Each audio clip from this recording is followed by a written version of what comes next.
चलिए जानते हैं छत्तीसगढ़ की 25 बड़ी खबरों को सिर्फ 10 मिनट में। लेकिन उससे पहले वीडियो को लाइक और चैनल को सब्सक्राइब जरूर करें। भूपेश समेत 3 कांग्रेसियों पर 500 करोड़ का मानहानि केस। असम के मुख्यमंत्री हिमंता बिस्वा शर्मा ने छत्तीसगढ़ के पूर्व मुख्यमंत्री भूपेश बघेल, कांग्रेस नेता जितेंद्र सिंह और गौरव गोगोई के खिलाफ 500 करोड़ रुपए का मानहानि दावा दायर किया है। यह मामला एक प्रेस कॉन्फ्रेंस में लगाए गए कथित 12,000 बीघा जमीन के आरोपों से जुड़ा है। मुख्यमंत्री ने सोशल मीडिया प्लेटफॉर्म एक्स पर जानकारी देते हुए कहा कि उनके खिलाफ झूठे और दुर्भावनापूर्ण आरोप लगाए गए, जिससे उनकी सार्वजनिक छवि को नुकसान पहुंचा। उन्होंने इस मामले में सिविल और आपराधिक दोनों तरह के मुकदमे दायर किए हैं। अब इस राजनीतिक विवाद ने कानूनी रूप ले लिया है और आने वाले समय में अदालत में इसकी सुनवाई होगी। सशक्त ऐप से चोरी की गाड़ियों पर होगी नजर। रायगढ़ पुलिस ने वाहन चोरी पर अंकुश लगाने के लिए सशक्त ऐप की शुरुआत की है। पुलिस का दावा है कि इस डिजिटल पहल से चोरी की खरीद बिक्री पर रोक लगेगी और संदिग्ध वाहनों की पहचान आसान होगी। गैरेज संचालकों की बैठक कर उनके मोबाइल में ऐप इंस्टॉल कराया गया और उपयोग की पूरी प्रक्रिया समझाई गई। वाहन नंबर दर्ज करते ही संबंधित FIR की जानकारी स्क्रीन पर दिखाई देगी। पुलिस मित्रों को सूचना देने पर सम्मानित भी किया जाएगा। अधिकारियों का कहना है कि तकनीक के जरिए अपराध नियंत्रण को मजबूत किया जा रहा है, जिससे आम नागरिकों को भी सीधा सहयोग मिल सकेगा। SECL खदान से रोजाना 100 टन कोयला चुरा रहे ग्रामीण। सरगुजा जिले की SECL अमेरा खदान से बड़े पैमाने पर कोयला चोरी का मामला सामने आया है। सोशल मीडिया पर वायरल वीडियो में सैकड़ों ग्रामीण बोरों में कोयला भरकर ले जाते दिखाई दे रहे हैं। अनुमान है कि रोज करीब 100 टन कोयला चोरी हो रहा है, जिससे कंपनी को लाखों रुपए का नुकसान हो रहा है। ग्रामीण खदान के अंदर तक पहुंचकर कोयला निकालते हैं और साइकिल बाइक के जरिए गांवों तक पहुंचाते हैं। सुरक्षा कर्मियों पर पहले हमले भी हो चुके हैं, जिससे वे कार्रवाई करने में असहज हैं। पुलिस ने जल्द विशेष अभियान चलाकर सख्त कार्रवाई करने की बात कही है। कांग्रेस को भेजा होर्डिंग हटाने का नोटिस। मनेंद्रगढ़ में राष्ट्रीय राजमार्ग विभाग द्वारा सड़क किनारे लगे होर्डिंग हटाने के लिए कांग्रेस पार्टी को नोटिस जारी किया गया है। नोटिस के बाद पूर्व विधायक गुलाब कमरो सहित कई कांग्रेस नेता NH कार्यालय पहुंचे और अधिकारियों से मुलाकात कर विरोध दर्ज कराया। कांग्रेस का आरोप है कि केवल उनके होर्डिंग को निशाना बनाया जा रहा है, जबकि अन्य राजनीतिक और निजी संस्थानों के बोर्ड भी लगे हैं। वहीं NH विभाग के अधिकारियों ने स्पष्ट किया कि नियमों के विरुद्ध लगे सभी होर्डिंग्स को हटाने की कार्रवाई की जा रही है और विभाग किसी राजनीतिक दबाव में काम नहीं कर रहा है।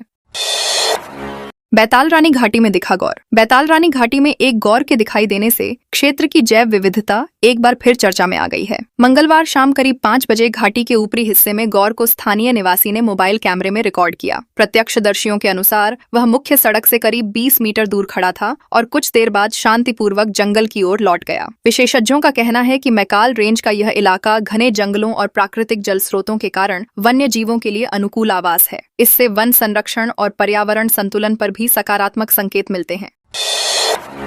उधार का रुपये वापस मांगने अपनाया अनोखा तरीका। रायगढ़ में एक कोसा साड़ी व्यापारी ने उधार की रकम वापस पाने के लिए अनोखा विरोध तरीका अपनाया है। कोतरा रोड निवासी मनोज देवांगन दंडवत यात्रा करते हुए देवी मंदिर पहुंचे और रुपये वापसी की मनोकामना की। उनका आरोप है कि करीब 6 व्यापारियों ने 1.5 करोड़ रुपए का भुगतान रोका हुआ है। कई बार आग्रह और बातचीत के बावजूद रकम नहीं मिली। व्यापारी का कहना है कि थाने में भी आवेदन स्वीकार नहीं किया गया। आर्थिक संकट से परेशान होकर उन्होंने धार्मिक आस्था के जरिए विरोध दर्ज कराया है, जिससे यह मामला शहर में चर्चा का विषय बन गया है।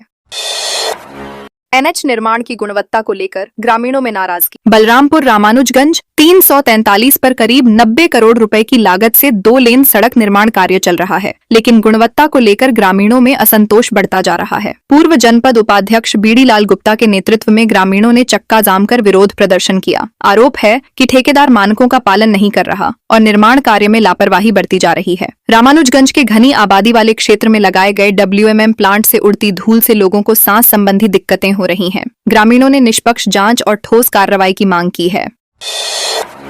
जांजगीर के शिवरी नारायण मेले में हादसा। जांजगीर चांपा जिले के शिवरी नारायण माघी मेले में आकाश झूले का हिस्सा टूटने से 6 लोग घायल हो गए। झूले की सिटिंग प्लेट अचानक गिरने से पास खड़े और सवार लोग चपेट में आ गए। हादसे के बाद मेले में अफरा तफरी मच गई। पुलिस और प्रशासन ने तुरंत घायलों को नजदीकी स्वास्थ्य केंद्र पहुंचाया। 3 गंभीर घायलों को बेहतर इलाज के लिए बिलासपुर रेफर किया गया है। प्रशासन ने घटना की जाँच शुरू कर दी है और झूले के संचालन में लापरवाही की पड़ताल की जा रही है। 10वीं 12वीं एग्जाम फीस बढ़ने के विरोध में NSUI का प्रदर्शन। छत्तीसगढ़ माध्यमिक शिक्षा मंडल द्वारा 10वीं और 12वीं परीक्षा शुल्क बढ़ाए जाने के विरोध में NSUI कार्यकर्ताओं ने माशिमम कार्यालय का घेराव किया। प्रदर्शन के दौरान कार्यकर्ता प्रतीकात्मक रूप से सोना, जमीन के कागज और गुल्लक लेकर पहुंचे। संगठन का आरोप है कि फीस वृद्धि से गरीब और मध्यम वर्गीय छात्रों पर अतिरिक्त आर्थिक बोझ पड़ेगा। बढ़ती महंगाई और बेरोजगारी के बीच ये फैसला छात्रों के हितों के खिलाफ बताया गया। कार्यकर्ताओं ने ज्ञापन सौंपकर शुल्क वृद्धि वापस लेने की मांग की। मुंगेली कलेक्टर ने विभिन्न कार्यालयों का किया औचक निरीक्षण। मुंगेली जिला कलेक्टर कुंदन कुमार ने कलेक्टोरेट परिसर स्थित विभिन्न विभागों का औचक निरीक्षण कर कार्यप्रणाली और उपस्थिति व्यवस्था की सख्त समीक्षा की। निरीक्षण के दौरान 25 अधिकारी कर्मचारी अनुपस्थित पाए गए, जिनके खिलाफ नोटिस जारी कर 1 दिन का वेतन काटने के निर्देश दिए गए हैं। कलेक्टर ने नजूल, भू अभिलेख, शिक्षा, DMF, डिजिटल अभिलेखागार, खेल, खाद्य, सहकारिता, आदिवासी विकास, समाज कल्याण सहित कई शाखाओं का जायजा लिया। उन्होंने समय पर उपस्थिति और लंबित प्रकरणों के त्वरित निराकरण पर जोर देते हुए कहा कि लापरवाही बर्दाश्त नहीं की जाएगी।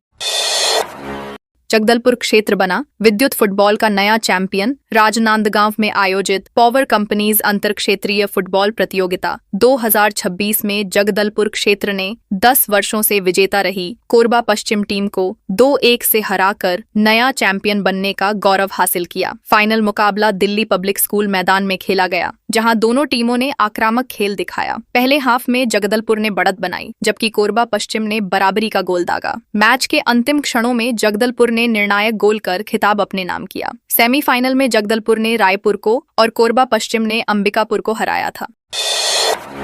रायगढ़ मेडिकल कॉलेज में पोस्टमार्टम में देरी। रायगढ़ मेडिकल कॉलेज अस्पताल में पोस्टमार्टम में देरी से परिजनों को भारी परेशानी उठानी पड़ी। मंगलवार को 4 अलग अलग मामलों में लाई गई डेड बॉडी मॉर्च्यूरी में रखी रही, लेकिन शाम तक पोस्टमार्टम शुरू न हो सका। शव खरसिया, तमनार, पुसौर सहित अन्य क्षेत्रों से लाए गए। नियमानुसार उसी दिन प्रक्रिया पूरी होनी थी, परंतु शाम 4 बजे तक डॉक्टर नहीं पहुंचे। परिजन घंटों इंतजार करते रहे और बार बार अस्पताल स्टाफ से संपर्क करते रहे, लेकिन संतोषजनक जवाब नहीं मिला। मामले को लेकर परिजनों में नाराजगी देखी गई।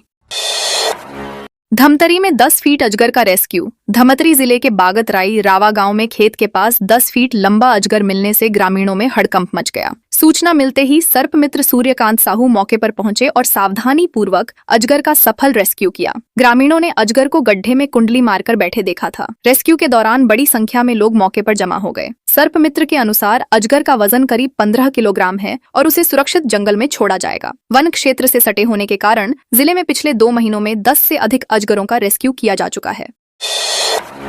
छत्तीसगढ़ से गुजरने वाली 26 ट्रेनें रद्द। रेलवे द्वारा विभिन्न तकनीकी कार्यों के चलते छत्तीसगढ़ से गुजरने वाली 26 ट्रेनों को रद्द किया गया है। नागपुर मंडल के गोंदिया स्टेशन पर वॉशेबल एप्रन डिसमेंटलिंग और बैलिस्टेड ट्रैक निर्माण के कारण 4 से 26 अप्रैल तक 14 ट्रेनें प्रभावित रहेंगी। वहीं रायपुर मंडल के हथबंद भाटापारा सेक्शन में रोड अंडर ब्रिज कार्य और भिलाई स्टेशन पर मरम्मत कार्य के चलते 14-15 फरवरी को 12 ट्रेनें रद्द रहेंगी। इससे रायगढ़, बिलासपुर, दुर्ग, नागपुर, दिल्ली, कोलकाता और मुंबई रूट के यात्रियों को परेशानी होगी। रेलवे ने यात्रा से पहले ट्रेन स्टेटस जांचने की अपील की है।